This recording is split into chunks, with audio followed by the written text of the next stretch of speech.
কতি আমারে কতে আমি তোর বিয়ে করাইতাম, একটা দুটো না 10টা করাতাম। পুরে বাবারে কিডা এখন ভেজাল লাগাইছে আমি তো বুঝতে পারতেছি না, কিডা কথা লাগাইছে, কোন শালা সংসারটা ভাঙার চেষ্টা করতেছে, তুমি বোঝো না কিসের জন্য? দাঁড়ায় থাক, প্রমাণ দেখাচ্ছি।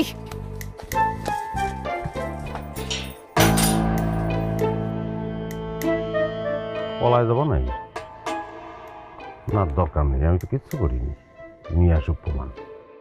ঘটনা কি ঘটা?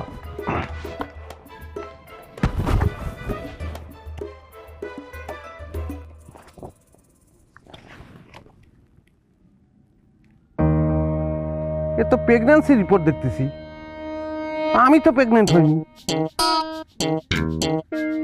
তাহলে কি তুমি, তোমার নাম কি, সার্টিফিকেট নাম কি রুকসানা নাকি? হ্যাঁ, আমি তো কিছুই বুঝতে পারতেছি না।